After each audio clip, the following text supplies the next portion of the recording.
저는 그날 제 인생에서 가장 참혹한 장면을 보게 됐습니다.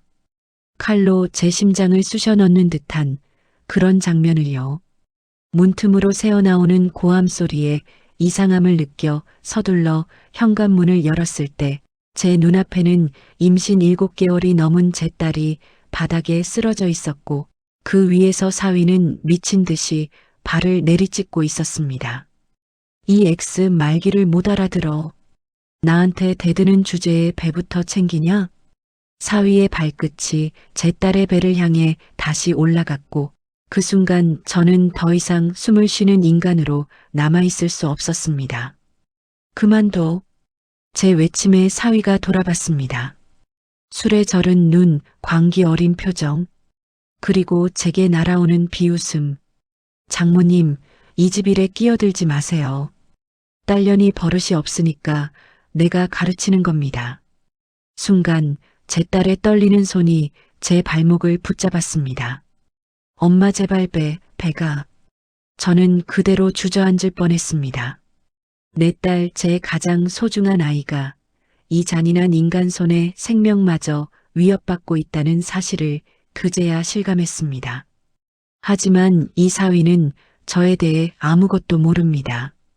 제가 어떤 사람인지, 어떤 삶을 살아왔는지, 그리고 무엇보다 제가 무엇을 숨기고 있었는지 말이죠. 지금까지 저는 사위 앞에서 평범한 시골 엄마로 그저 딸에게 미안한 마음만 가진 늙은 여자로 살았습니다. 남편 잃고 혼자 살림하며 시장에서 일용직으로 일하며 그냥 그렇게 힘겹게 살아가는 사람처럼 보였겠죠. 그러나 사위는 몰랐습니다.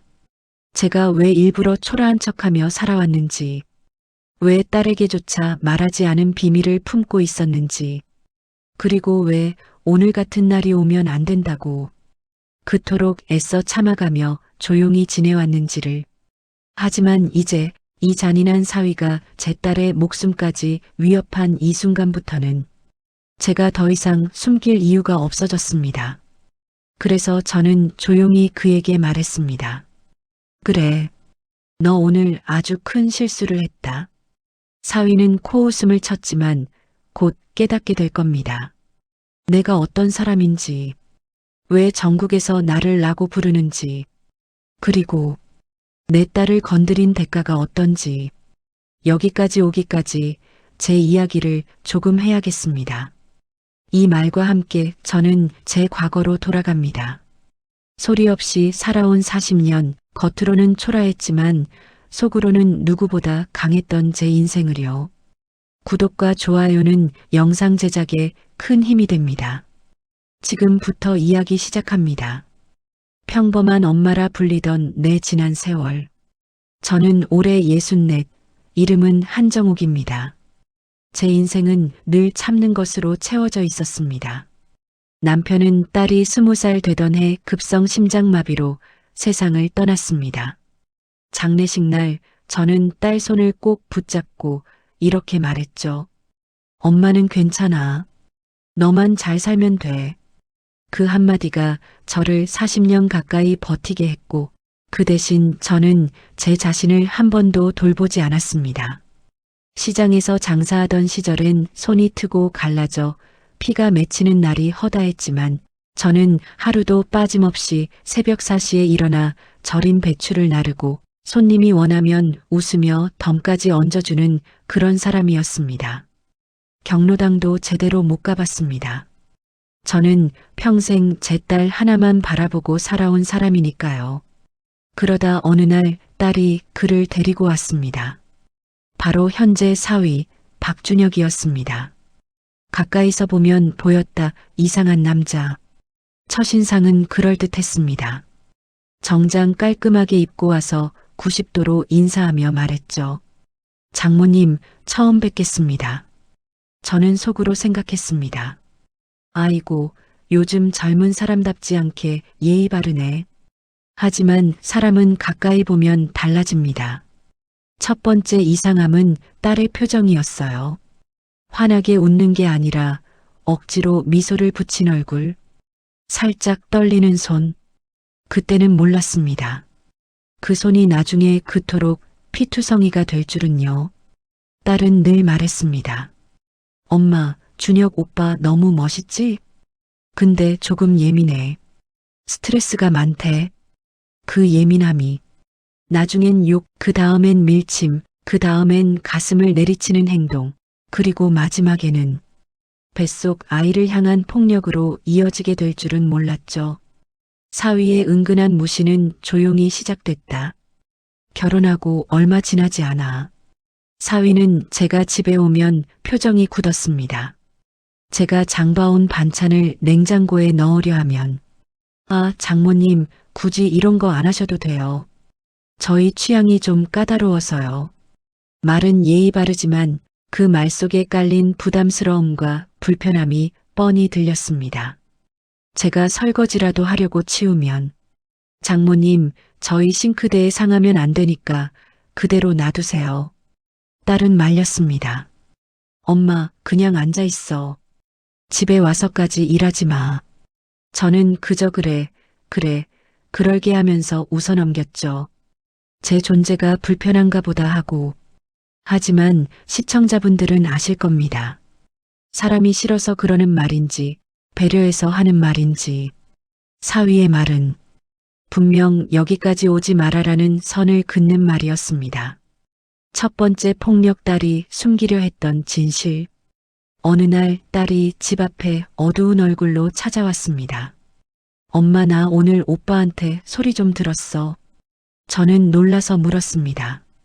소리? 왜? 딸은 얼버무렸습니다.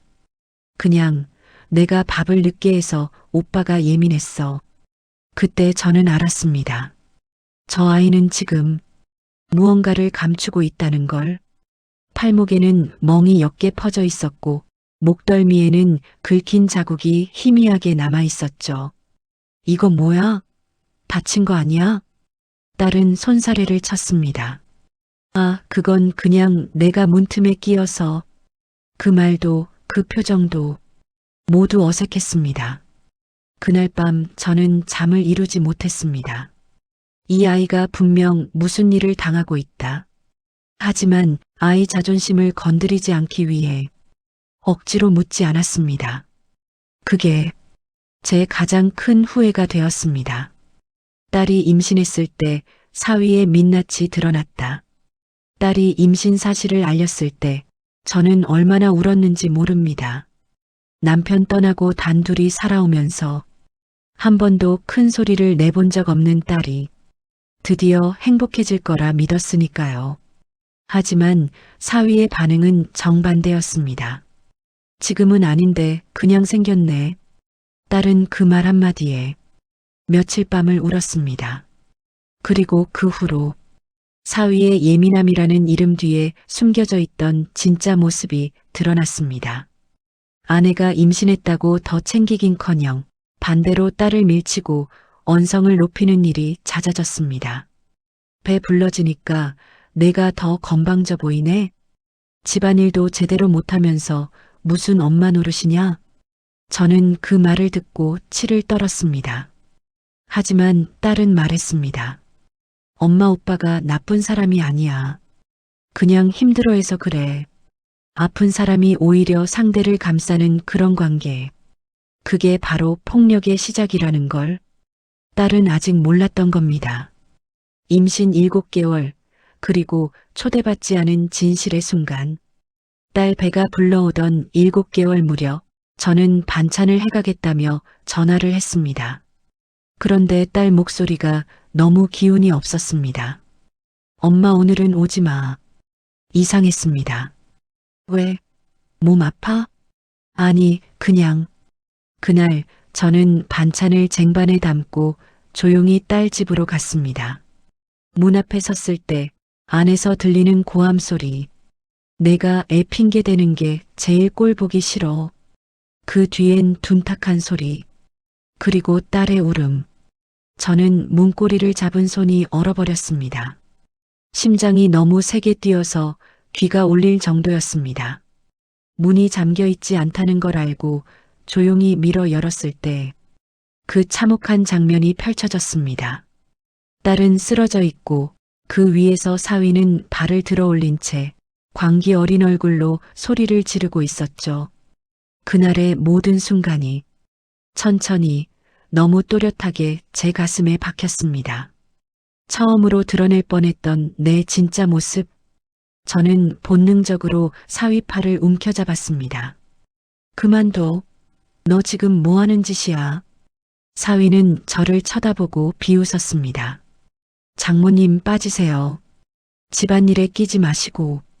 평생을 참으며 참고 또 참으며 다시는 누구에게도 상처 주지 않으려 다짐하며 살았던 제가 그 순간 제 속 깊은 곳에서 다른 인격이 튀어나오는 걸 느꼈습니다. 40년 전 한때 그림자라 불리던 제 모습, 사람들이 두려워했고 경찰도 건드리지 않으려 했던 그 시절의 제 그림자. 하지만 저는 그 모습을 딸에게조차 숨겼습니다. 정상적인 가정을 갖게 해주고 싶었으니까요. 그러나 사위는 몰랐습니다. 자신이 어떤 사람을 건드렸는지, 그리고 사위가 끝내 건드려서는 안 될 선을 넘었다. 딸이 마지막 힘을 짜내듯 제 손을 잡았습니다. 엄마 배가 아파. 그 말이 떨어지는 순간 저는 머리가 하얗게 비워졌습니다. 그리고 아주 조용한 목소리로 사위에게 말했습니다. 박준혁 씨, 너 진짜 큰 실수를 했어. 사위는 냉소했습니다. 아주, 장모님도 애 좀 키웠네? 근데 제가 왜 실수죠? 저는 그를 똑바로 바라보며 말했습니다. 오늘 내가 누구인지 알게 될 거야. 사위 표정에서 순간적으로 스친 그 짧은 경계심. 하지만 그는 아직 모릅니다. 내가 왜 일부러 초라하게 사는 척하며 숨어 지냈는지, 왜 내 과거를 단 한 번도 말하지 않았는지, 오늘 이후로 그 모든 걸 알게 될 겁니다. 그리고 그 대가는 그가 감당하지 못할 겁니다. 병원에서 드러난 사위의 민낯. 그날 저는 거의 제정신이 아닌 상태로 딸을 부축해 병원으로 옮겼습니다. 딸은 배를 부여잡고 떨고 있었고 저는 눈물을 삼키며 구급차 안에서 계속 손을 쥐어주었습니다. 엄마 나 괜찮겠지? 우리 애 괜찮을까? 그 말을 들을 때마다 제 속에서 무언가 무너져 내렸습니다. 병원에 도착하자 간호사들이 급히 딸을 데려갔고 저는 대기실에 주저앉은 채 하늘만 바라보았습니다. 그때였습니다. 헐레벌떡 뛰어온 사위, 박준혁. 아, 씨 어디 갔어? 뭐야? 딸 상태보다 본인의 불편함부터 챙기는 그 태도. 너 지금 장난하니? 내가 한 짓 때문에 애 엄마가 위험하잖아. 제가 울먹이며 말하자 사위는 오히려 짜증을 냈습니다. 장모님 말 좀 조심하세요. 제가 뭘 했다고 그래요? 애가 원래 예민해서 그런 걸 왜 나한테 떠넘겨요? 순간 저는 주먹을 움켜쥐었습니다. 내 발로 배를 밟는 걸 내가 직접 봤어. 그러자 사위는 비웃음을 터뜨렸습니다. 아, 그거요? 제가 발로 찬 게 아니라 넘어진 걸 제가 피하려다가 그쪽이 잘못 본 거겠죠. 그 말에 저는 숨이 막혔습니다. 내가 지금 거짓말을 해? 아니, 사실을 말하는 겁니다. 그때 의사가 나왔습니다. 보호자분, 다행히 태아는 맥박이 안정됐습니다. 하지만 스트레스가 반복되면 위험할 수 있으니 절대 충격을 주면 안 됩니다. 제가 안도의 한숨을 내쉬는 동안 사위는 오히려 핸드폰을 켜며 말했습니다. 됐죠? 이제 저 갈게요. 회사 일 많으니까 장모님이 잘 챙기시고. 저는 그대로 얼어붙었습니다. 너 어디가? 장모님 환자 옆에 가족 한 명만 있으면 되잖아요. 저까지 있어야 해요? 딸은 울먹이며 말했습니다. 오빠 나 무서워. 그 말에도 사위는 뒤돌아보지 않았습니다. 사위의 폭언, 그리고 드러난 평소의 말버릇. 딸이 입원해 있는 동안 사위의 태도는 점점 더 선을 넘었습니다. 병원에 오라는 연락을 하면 아, 장모님, 저 오늘 야근인데요. 애 낳을 때 가면 되잖아요. 지금은 굳이 딸이 직접 전화해도 너는 왜 이렇게 유난이냐? 주변 엄마들한테 물어봐. 다들 혼자 다니고 그래. 하루는 제가 참다 못해 전화를 걸었습니다. 준혁아, 너 어떻게 그럴 수 있어? 지금 아내가 얼마나 불안해하는데. 그가 말을 끊으며 말했습니다. 장모님, 제가요, 장모님 딸 때문에 인생이 이렇게 꼬였어요. 뭐, 애 생겨서 결혼하고 돈 모아서 살던 것도 무너지고 회사에서도 스트레스 받고 저는요, 그 애 낳는 거 원하지 않았어요. 그 말을 듣는 순간 심장이 쪼그라드는 듯한 충격이 왔습니다. 너 지금 그게 할 말이야? 그러자 사위는 냉소했습니다. 솔직한 말이죠. 장모님 딸이 제 인생 발목 잡은 건 사실이니까 저는 전화기를 손에서 떨어뜨릴 뻔했습니다. 그날 밤 입원실에서 딸이 조용히 말했습니다. 엄마, 사실 나 오빠가 아기 갖자는 말한 적 없었어. 뭐, 나 혼자 너무 좋았어. 엄마처럼 따뜻한 가정을 만들고 싶어서. 그래서 그냥 자연스럽게 받아들여 줄 거라 생각했어. 그 말에 저는 딸의 머리를 쓰다듬으며 울었습니다. 우리 애기, 너는 잘못한 게 하나도 없어. 아무것도. 명절날 터진 사건 며느리로서의 조롱. 추석이 다가오던 어느 날 딸은 배가 많이 불러오면서 금방 지쳤습니다. 집안일은 거의 제가 해줬죠. 하지만 사위는 와 집안 꼴 찌질하네. 명절인데 제사 음식은 안 하고 뭐 하냐고. 제가 조용히 말했습니다. 임신 8개월인데 어떻게 제사 음식을 하라는 거야. 내가 해줄게. 그러자 사위는 대놓고 코웃음을 쳤습니다. 아이고, 시골 장모님이 하시는 음식이 우리 집 입맛에 맞겠어요? 그 말은 제 자존심을 송두리째 흔드는 말이었습니다. 그럼에도 저는 참았습니다. 딸을 위해서. 그러나 딸은 더 참기 어려웠습니다. 오빠 엄마한테 그런 말 하지 마. 그 말에 사위는 딸의 머리채를 잡아당기며 소리쳤습니다. 너는 왜 이렇게 고집이야? 내가 내 엄마까지 챙겨줘야 해? 그때 저는 손에 들고 있던 칼을 떨어뜨릴 뻔했습니다. 준혁아, 그 손 놔. 그러자 그는 저를 노려보며 말했습니다. 장모님, 제발 집안일에 껴들지 마세요. 여긴 제 집이에요. 저는 그제야 이 남자가 딸을 가족으로 대하는 게 아니라 자신의 소유물로 여기고 있다는 걸 깨달았습니다. 사위의 계획집, 돈, 모든 것을 딸에게서 빼앗으려는 속셈. 딸이 임신하자 사위의 돈에 대한 집착도 점점 심해졌습니다. 그는 딸에게 물었습니다. 너 엄마 집 있지? 그거 나중에 우리의 명의로 돌리는 게 좋지 않을까? 딸은 깜짝 놀라 말했습니다. 오빠 엄마 집은 엄마 거야. 그리고 애 태어나지도 않았는데 무슨 명의야? 나는 미래 계획을 말하는 거야. 집도 좁고 우리한테 도움되는 건데 뭐 어때?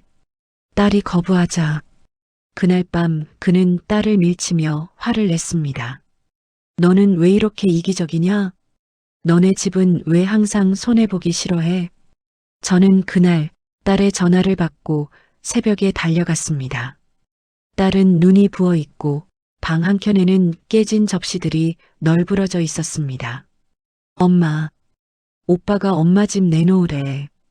그 말을 들은 순간 제가 평생 참아온 본 모습이 서서히 깨어나는 느낌이었습니다. 사위의 최후의 막말. 딸의 8개월 검진날 의사는 안정을 가장 중요하게 말했습니다. 절대 스트레스 받으면 안 됩니다. 배에 충격이 한 번이라도 가면 태아가 위험할 수 있습니다. 그날 병원에서 돌아오자마자 사위는 또 소리를 질렀습니다. 너는 왜 이렇게 느려? 배불렀다고 다 봐주는 줄 알아? 딸은 눈물을 흘리며 말했습니다. 오빠 아기 그런 말하면 안 돼. 그러자 사위는 딸의 배를 가리키며 말했습니다. 이것도 내 인생에서 실수였어. 너 아니었으면 나는 지금 훨씬 잘 살았을 거야. 그 말은 딸의 영혼을 찢어놓기 충분했습니다. 저는 그 순간 손에서 식칼을 떨어뜨렸습니다. 팔에 힘이 빠져서가 아닙니다. 너무 분해서 주녀가 내가 지금 무슨 말을 한 줄 알아? 그는 대꾸했습니다. 팩트를 말한 거죠. 그리고 장모님도 이제 그만 오세요. 우리 집 일에 끼어들 필요 없어요. 그리고 그는 딸을 향해 소리쳤습니다. 너 오늘부터 네 애미랑 손절해. 나 네 엄마 오는 거 진짜 꼴 보기 싫어. 그 말을 듣고 제 다리가 후들거렸습니다. 딸은 울면서 대답했습니다. 오빠 엄마는 내가 세상에서 제일 사랑하는 사람이야. 사위는 비웃으며 말했습니다. 그래, 그럼 네 엄마랑 살아. 배불러 터져도 난 도움 안 줄 거니까. 그 순간 저는 깨달았습니다. 이 남자는 이제 더 이상 말로 고칠 수 있는 인간이 아니라는 것을, 그리고 내가 40년 동안 숨기고 살아온 그 사람이 천천히 눈을 뜨고 있다는 걸. 병원에서 돌아온 딸, 그리고 또 시작된 폭력. 사위의 난폭함 때문에 딸은 결국 하루 입원하고 나왔습니다. 퇴원 당일 저는 딸 손을 꼭 잡고 말했습니다. 우리 집에서 좀 쉬었다 가자. 지금 상태로는 거기 들어가면 위험해. 그러나 딸은 고개를 저었습니다. 엄마 나 이제 오빠 없으면 어떻게 살아? 아기 아빠는 오빠잖아. 나 가정 깨고 싶지 않아. 그 말에 저는 더 이상 설득할 수 없었습니다. 상처받은 사람은 오히려 가해자를 붙잡는 경우가 있다는 걸 저는 너무 잘 알았습니다. 결국 딸은 집으로 돌아갔고 그날 저녁 저는 남몰래 집 앞에서 멀찍이 숨어 지켜봤습니다. 혹시나 또 무슨 일이 생길까봐. 그리고 제 눈앞에서 또다시 믿기 힘든 일이 벌어졌습니다. 딸이 현관문을 열자 사위는 두 손으로 벽을 쾅 치며 소리쳤습니다. 너 지금 어디 갔다 왔어? 병원 갔다 왔잖아, 오빠. 너는 왜 이렇게 구질구질해? 임신했다고 다 용서받는 줄 아나? 너 때문에 내 인생 끝났어. 그리고 사위의 손이 다시 딸의 팔목을 거칠게 잡아당겼습니다. 딸은 비명을 질렀고 제가 달려가려던 순간 딸은 사위를 막으며 애원했습니다. 제발 제발 그만해. 아기 위험해. 그 말을 듣고도 사위는 팔목을 더욱 꽉 쥐었습니다. 저는 그 순간 사위를 향해 달려들 뻔했습니다. 그러나 딸이 제 눈을 바라보는 순간 저는 멈춰섰습니다. 딸 눈에는 사랑이 아니라 두려움이 가득했습니다. 며칠 뒤 딸의 카톡 한 줄. 사고는 그 다음 날 일어났습니다. 저녁 9시쯤 딸에게서 문자 한 줄이 왔습니다. 엄마 나 무서워. 그 순간 저는 장을 보던 손을 멈추고 바로 택시를 잡아탔습니다. 딸 집 현관문 앞에 도착했을 때 안에서는 깨지는 소리가 들렸습니다. 쾅! 딱! 그리고 딸의 목이 메인 비명. 그만 제발 그만. 저는 문을 두드렸습니다. 주녀가 문 열어. 너 지금 또 뭐 하는 거야? 그러나 문은 열리지 않았습니다. 안에서는 사위의 목소리가 울렸습니다. 네 엄마 오지 말라 그랬지? 오늘 제대로 교육시켜 줄게. 그 말에 저는 핸드폰을 꺼내 112에 신고했습니다.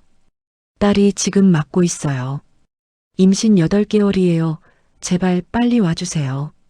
그러나 신고를 마쳤을 때쯤 문이 벌컥 열리며 사위가 나타났습니다. 술에 취한 눈으로 저를 노려보며 말했습니다. 장모님 왜 이렇게 귀찮게 굴어요? 저는 그를 밀치고 안으로 들어갔습니다. 그리고 그곳에서 제 인생에서 가장 참혹한 장면을 보게 됐습니다.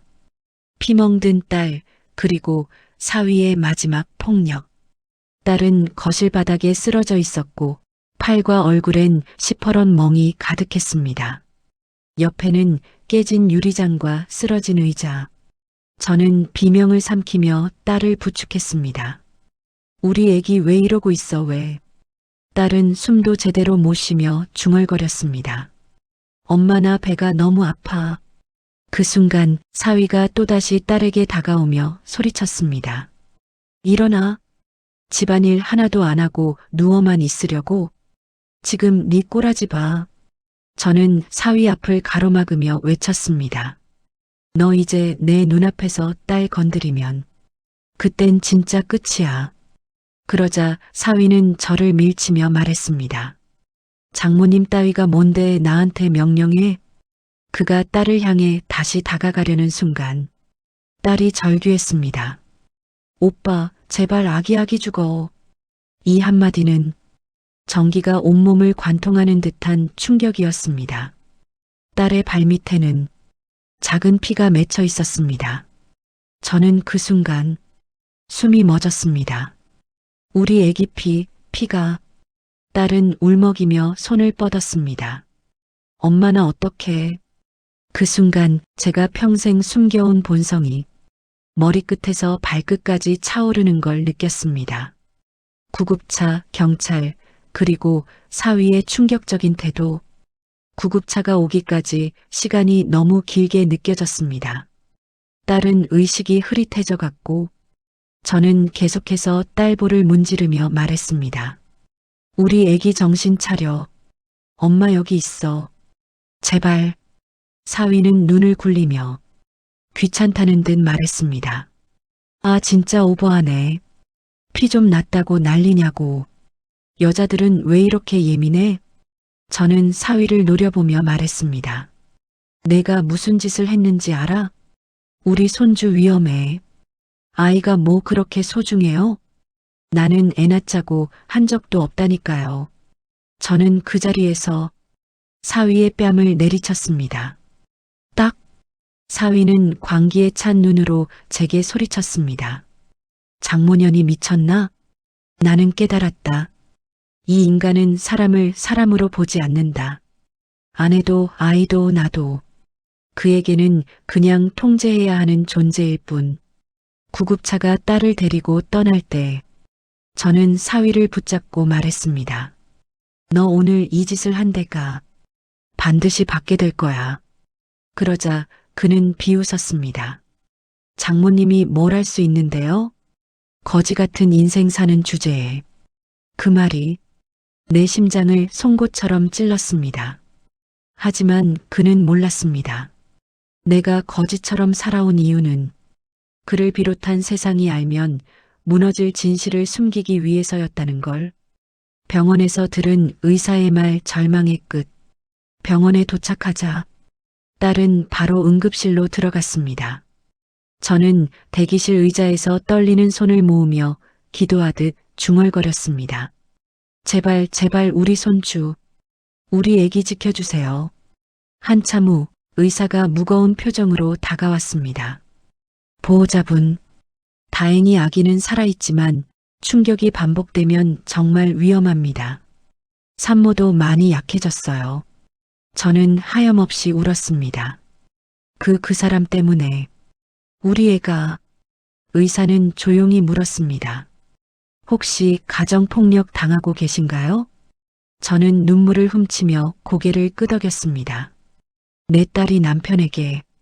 의사는 깊은 한숨을 내쉬며 말했습니다. 지금 상태로는 집에 가면 안 됩니다.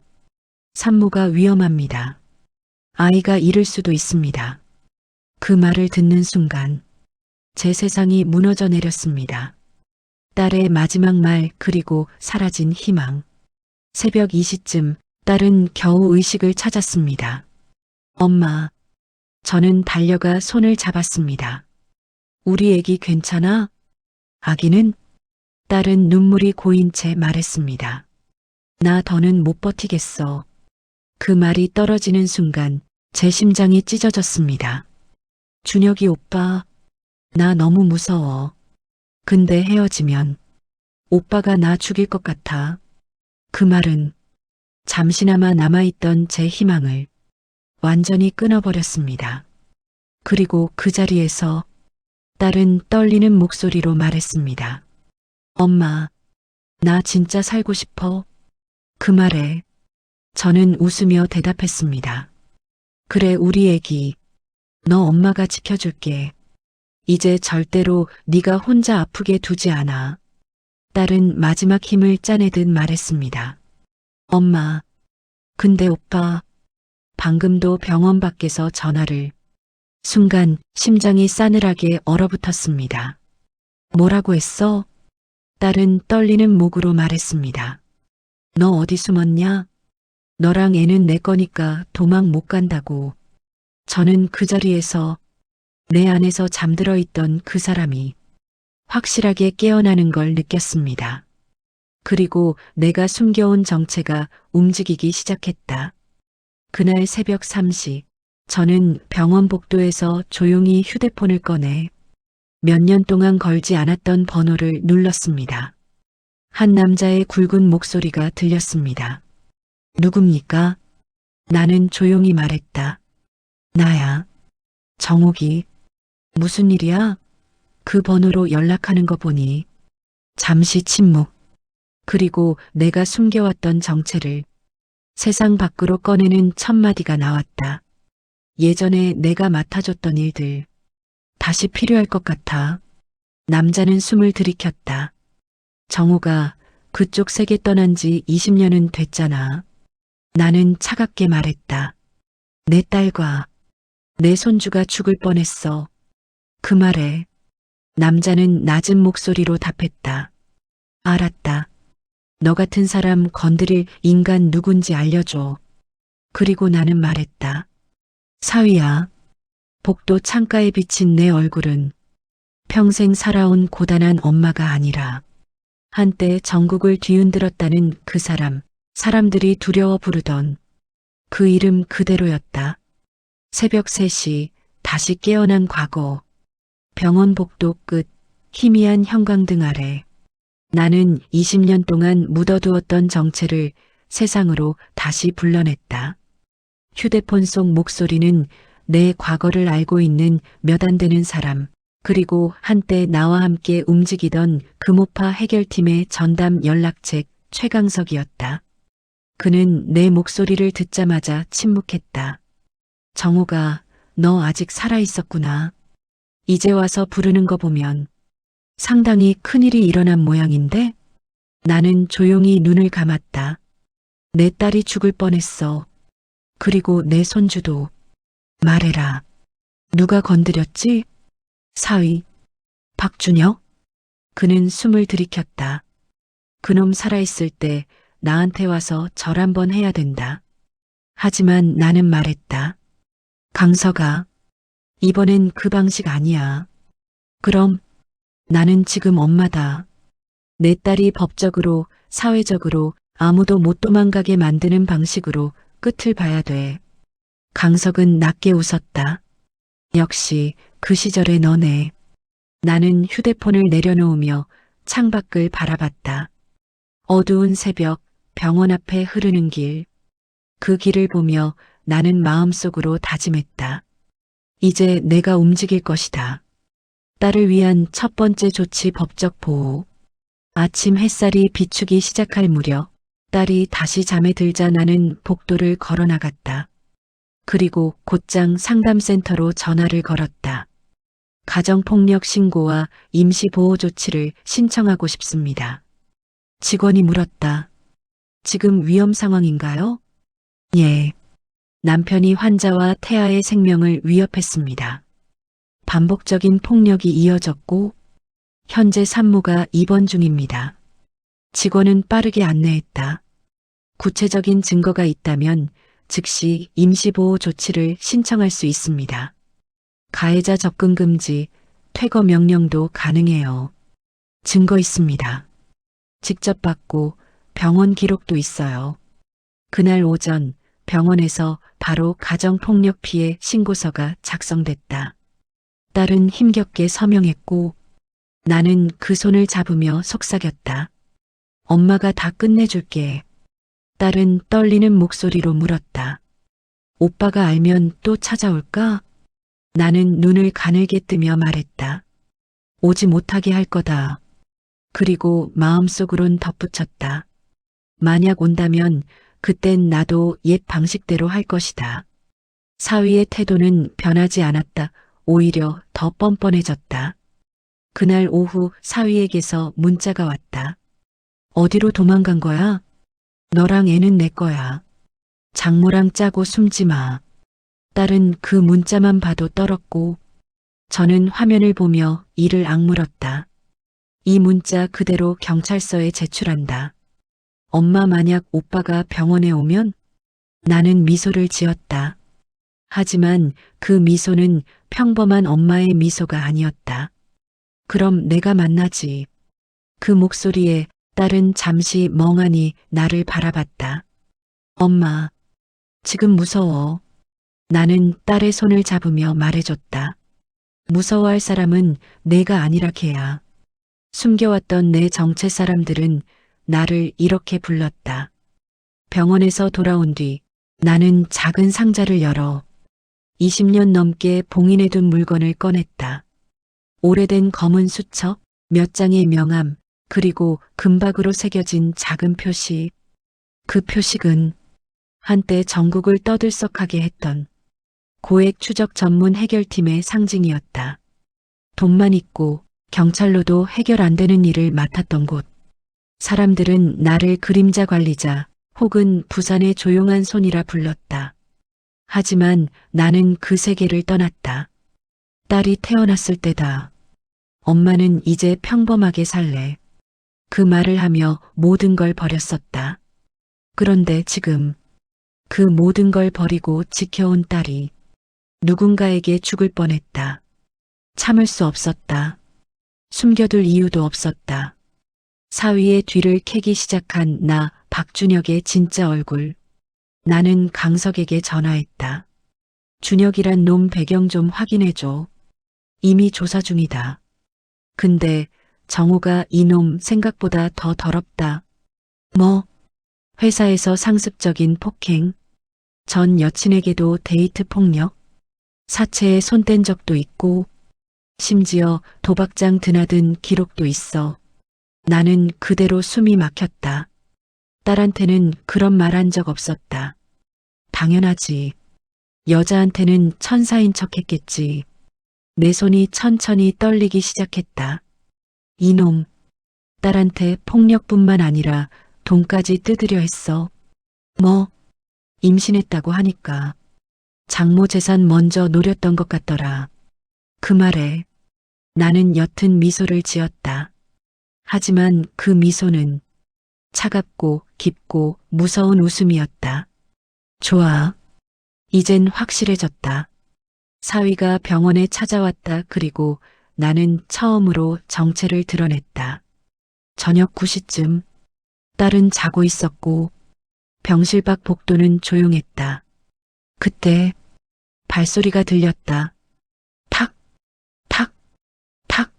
나는 그 소리만 듣고도 알았다. 사위다.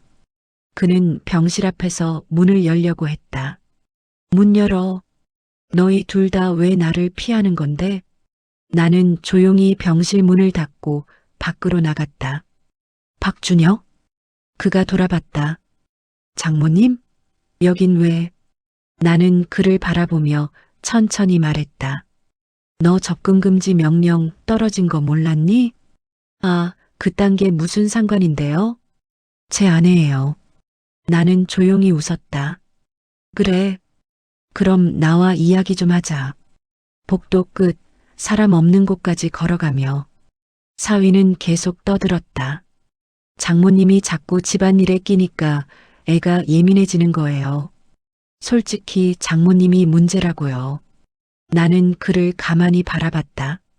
준혁아, 네, 내가 아는 내가, 그동안 보여준 내가 전부라고 생각하지? 그게 뭔 소리예요? 나는 한 걸음 다가가 그의 눈높이에서 말했다. 이제부터 너 내가 누군지 알게 될 거야. 그는 코웃음을 쳤다. 장모님이 뭔데요? 내가 왜 장모님을 무서워해야 하죠? 그 말에 나는 입꼬리를 올렸다. 그러니까 어쩌면 너 오늘이 마지막 편한 밤일 수도 있다. 사위는 미묘하게 표정을 찌푸렸다. 장모님, 지금 협박하. 나는 말했다. 협박?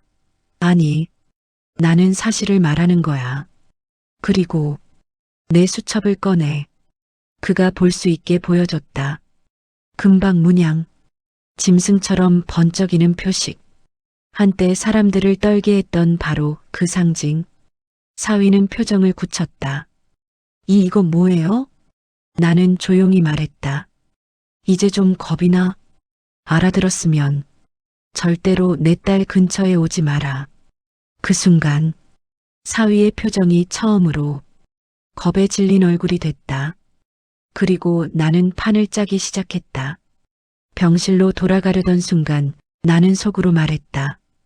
이제부터 진짜 시작이다. 내가 해야 할 건 단 하나.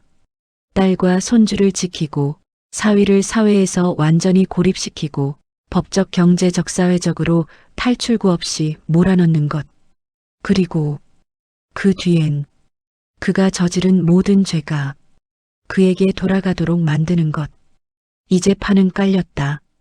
그리고 나는 그 판의 설계자였다. 판이 깔렸다 적을 무너뜨리는 첫 단계. 사위가 병원 복도를 떠나가고 난 뒤 나는 잠시 눈을 감았다. 바람처럼 잊혔던 내 과거가 천천히 다시 내 몸속을 흐르고 있었다. 나는 즉시 강석에게 전화했다. 준비해. 내가 가진 자료들 전부 활용해야 한다. 알았다. 근데 정호가 너 지금 많이 흔들린다.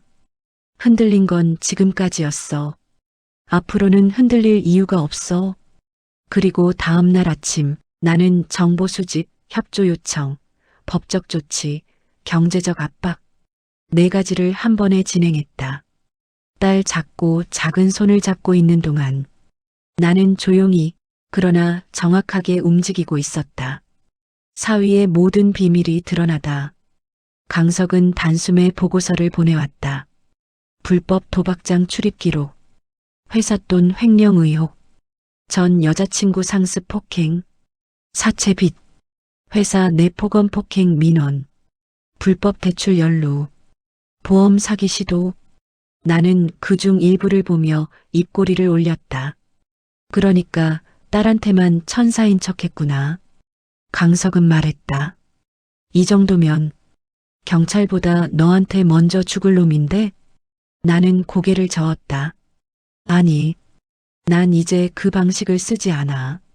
그럼 얘는 법적으로, 사회적으로, 경제적으로 도망칠 곳이 하나도 없게 만들어야 해.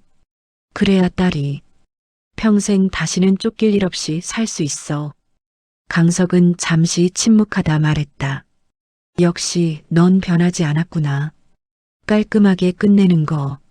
나는 미소 지었다. 이제부터 그게 시작이야. 딸의 진술 드디어 용기를 내다. 며칠 뒤 딸은 회복을 조금씩 하고 있었다. 몸은 약해졌지만 마음은 더 깊게 상처받은 아이. 나는 딸 옆에 앉아 조용히 말했다. 우리 애기, 이제 엄마랑 같이 경찰서 가자. 딸은 떨리는 눈으로 나를 바라봤다. 오빠 잡혀갈까?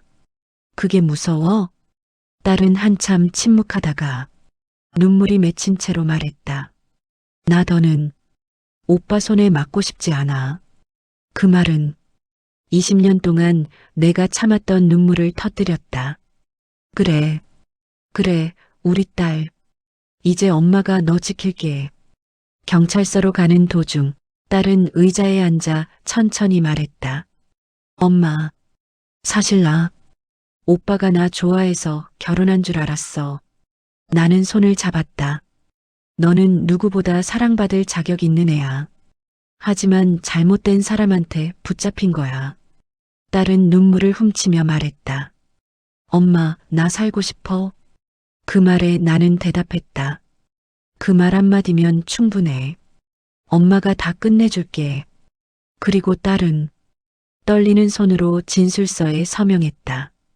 사위의 몰락이 시작되다 접근금지 긴급체포 신고가 접수되고 딸의 병원 기록과 폭행 증거, 문자, 사진들이 확인되자 경찰은 바로 긴급체포영장을 검토했다.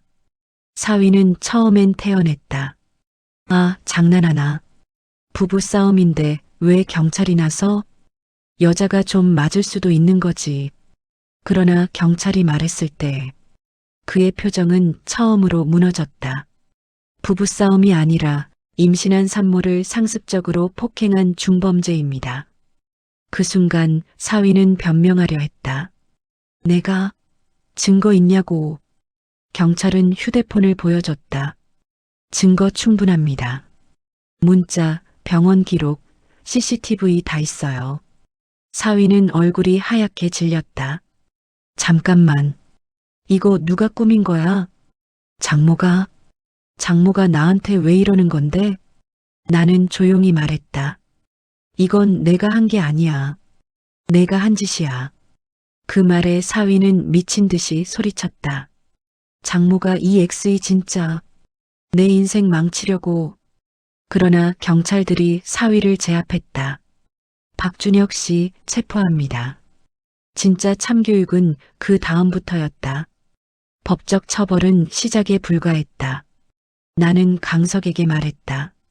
경제적인 것도 막아. 이미 움직이고 있다.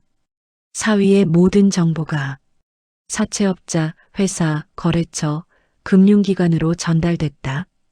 도박장 출입 기록 때문에 여신거래 정지, 회사 내 폭력 전력 때문에 인사팀 조치, 횡령 의혹 조사 시작, 사채업자들 사이에서 위험인물 처리, 보험 사기 정황으로 보험사 조사 착수.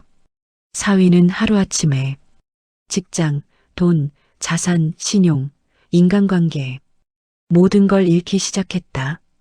그리고 그 사실을 알게 된 사위는 나에게 문자를 보냈다. 장모 당신 누구야? 나는 단 한 문장만 보냈다. 내 딸 건드린 놈에게만 나타나는 사람. 그 뒤 문자가 오지 않았다. 마지막으로 남은 반전 사위가 몰랐던 진짜 진실. 며칠 뒤 경찰은 내게 중요한 말을 전했다. 박준혁 씨 본인이 몇 년 전 교수 폭행 사건을 은폐하려고 누군가에게 돈을 준 정황이 있습니다. 뭐라고요? 게다가 전 여자친구에게 중상을 입힌 사건도 누군가 도와서 덮은 기록이 있어요. 나는 그 말을 듣고 머리가 서늘해졌다. 그걸 누가? 경찰이 조심스럽게 말했다. 그걸 도와준 사람이 지금 병원에 계신 따님의 친구라는데요. 나는 놀랐다. 딸 친구? 그 말에 딸에게 물었다. 아기야, 내 친구 중에 그 인간 도운 사람 있어? 딸은 혼란스러운 표정으로 말했다. 엄마, 오빠가 말했었어. 예전에 누가 오빠를 도와줬다고. 근데 이름은 말 안 해줬어. 그리고 딸은 무겁게 속삭였다. 근데 그때 오빠가 했던 말. 네 엄마가 나한테 감사해야 하는데. 라고 했었어. 그 말에 나는 심장이 멎는 줄 알았다. 뭐라고? 오빠가 그랬어. 너희 엄마 덕분에 내가 큰일 안 나고 살았다고. 순간 모든 퍼즐이 맞춰졌다. 20년 전 내가 마지막으로 맡았던 사건.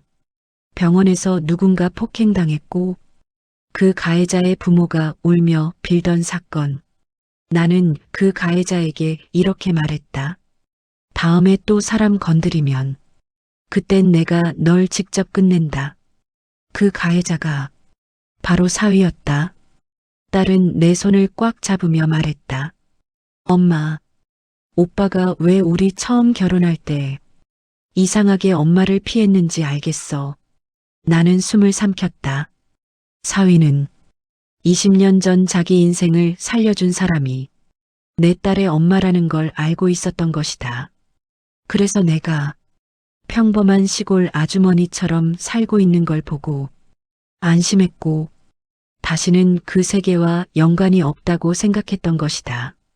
하지만 딸을 향해 말하며 나는 울었다. 엄마가 잘못한 거야.